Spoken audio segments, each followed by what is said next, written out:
Bismillahirrahmanirrahim. Assalamualaikum warahmatullahi wabarakatuh. Selamat pagi dan semangat pagi anak-anaknya Bu Guru yang selalu Bu Guru sayang dan Bu Guru banggakan.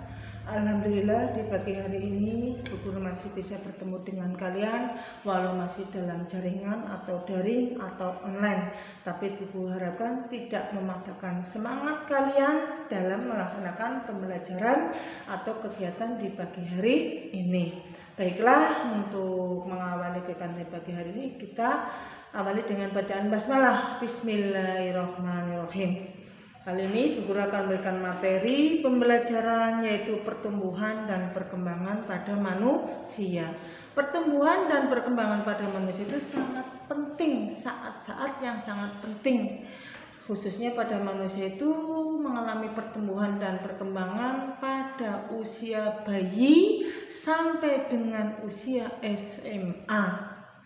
Biasanya kalau usia sudah SMA sudah bisa tidak atau susah untuk bertambah tinggi, ya, bertambah gemuk bisa, tapi untuk bertambah tinggi, tumbuh tinggi sudah mungkin bisa, tapi sedikit banget kemungkinan. Yang bagus masa pertumbuhan itu adalah masa anak-anak, ya, karena itu adalah saat-saat yang rawan. Maka dianjurkan kalian untuk menjaga kesehatan kamu agar bisa tumbuh dan berkembang dengan baik. Salah satu kita mensyukuri nikmat Allah, ya, mensyukuri yang Allah berikan kepada kita yaitu dengan menjaga kesehatan kita. Itu adalah salah satu syukur dengan tindakan. Kalau dengan ucapan adalah mengucapkan alhamdulillah. Di kelas 1 sudah, kamu udah kelas 3, Bu Guru nggak akan menerangkan lagi, ya. Wujud syukur menjaga kesehatan adalah termasuk wujud syukur. Nah, untuk pertumbuhan dan perkembangan pada manusia itu biasanya dialami pada usia bayi, ya, tadi sudah. Nah, hal-hal yang dapat mempengaruhi itu adalah faktor yang mempengaruhi pertumbuhan adalah yang pertama, makan makanan yang bergizi. Makan makanan yang bergizi itu, ya, dapat bertambah tinggi dan berat badan kamu. Makanan yang bergizi sangat berguna bagi pertumbuhan, ya, bagi pertumbuhan kamu tumbuh tinggi, tambah besar, yaitu dengan makan makanan yang bergizi. Makanan yang bergizi adalah makanan sehat dan seimbang, bersih, bebas dari pewarna, tidak basi. Jangan sering kamu tuh makanan jajan yang di luar yang menggunakan serbuk yang berwarna merah itu yang di luar, atau minuman itu sebenarnya tidaklah sehat untuk kalian semua. Makanan yang sehat adalah makanan yang dibuat oleh ibu kamu di rumah, ya.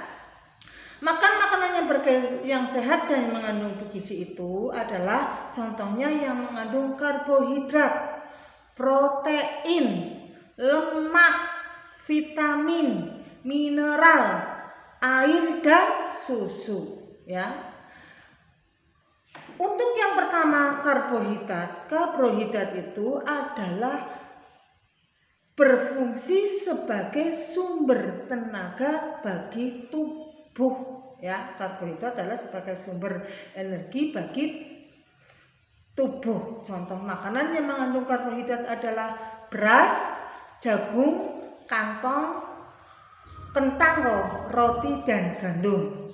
Sedangkan yang kedua adalah protein. Makanan yang mengandung protein itu berfungsi sebagai zat pembangun tubuh, ya.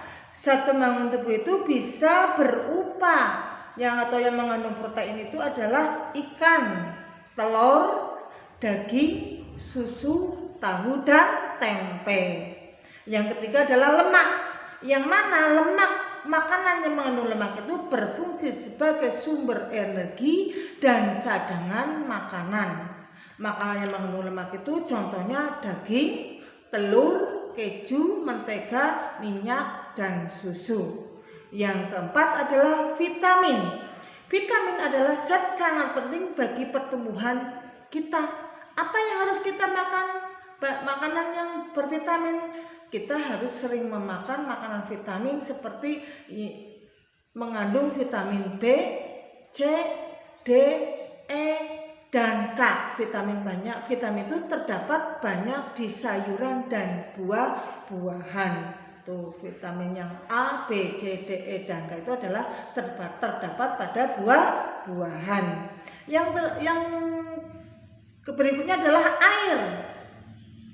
Air itu adalah diperlukan untuk tubuh kita. Tanpa air tubuhmu mesti akan kekeringan. Di dalam tubuh itu banyak mineral-mineral yang sangat berguna bagi tubuh kita, ya. Makanan yang sehat dan lebih baik jika ditambah susu, ya. Itu air contohnya adalah susu. Air bening, kamu sehari paling tidak 8 gelas kamu minum air putih atau air bening. Bila perlu kalau ada minum susu. Contohnya apa saja yang susu itu banyak mengandung apa saja? Vitamin, protein, kalsium, magnesium, fosfor dan zinc. Itu contoh-contoh apa yang ada pada susu itu. Tadi lupa, yang berikutnya adalah mineral. Makanan yang mengandung mineral itu apa? Mineral adalah zat organik yang diperlukan tubuh dalam jumlah tertentu. Mineral itu berfungsi sebagai pembangun tubuh. Mineral dapat diperoleh dari sayuran dan buah-buahan. Misalnya apa saja dalam sayuran itu?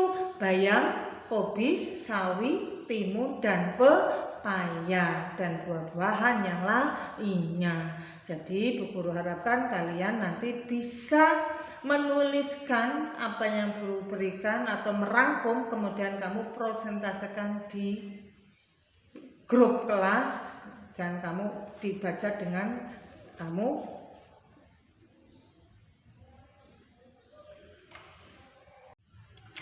Selain makanan-makanan yang bergizi, kalian juga harus istirahat yang cukup, ya. Istirahat yang cukup bagaimana?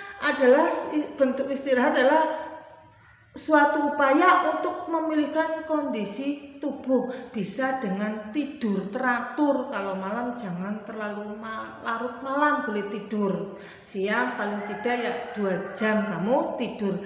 Jangan terfosil atau dengan kegiatan full tanpa istirahat, nanti akan mengganggu kesehatan kamu.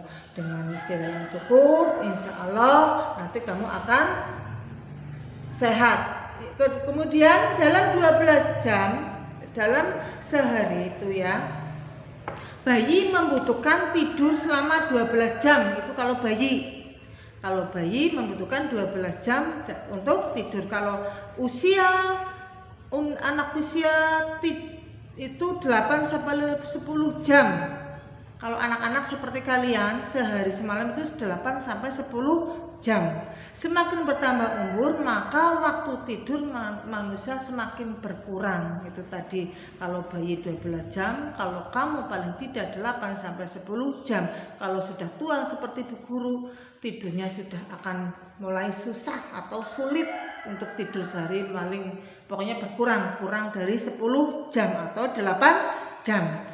Maka waktu istirahat adalah sangat pengaruh untuk pertumbuhan bagi kalian. Makanya kalian harus istirahat yang cukup. Kemudian selain istirahat yang cukup, kemudian dengan rekreasi.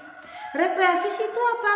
Rekreasi itu kamu bisa pergi ke suatu lokasi yang dianggap indah-indah, atau tujuannya untuk apa? Menghilangkan kebosanan dari kegiatan sehari-hari. Bu Guru pasti dan sudah yakin kalian sudah sering rekreasi itu plesir. Sering kamu senangnya renang. Itu adalah faktor-faktor yang dapat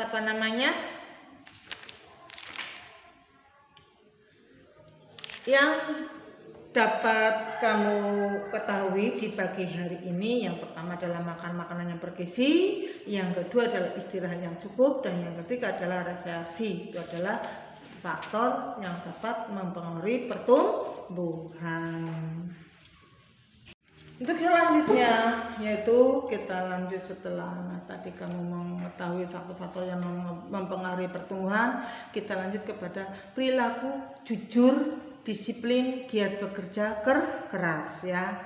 Perilaku jujur disiplin dan giat bekerja keras itu adalah perilaku yang sangat dianjurkan oleh kamu, mulai dari sejak dini, sejak kecil. Latihan jujur, disiplin, giat bekerja keras. Dengan semua itu nanti kalian bisa sukses dan tenang dalam kehidupannya. Kenapa dengan jujur kita atau manfaat jujur kita akan lebih disenangi orang ya, dipercaya orang, terus mempunyai banyak teman, hidup lebih tenang dan bahagia, menjadi orang yang lebih bertanggung jawab, lebih mudah mengatasi kesulitan. Dan kemudian beberapa contoh jujur adalah jujur di perilaku jujur yang harus kamu terapkan. Jujur itu di lingkungan keluarga, di lingkungan sekolah, di lingkungan masyarakat. Jujur itu dimanapun kamu berada harus bersikap jujur ya. Untuk lebih lengkapnya kalian buka LKS, materi yang di LKS saja. Mungkin hanya itu yang Bu Guru sampaikan. Nanti tugas-tugasnya Bu Guru tulis di WA. Billahi taufiq wal hidayah. Wassalamualaikum warahmatullahi wabarakatuh.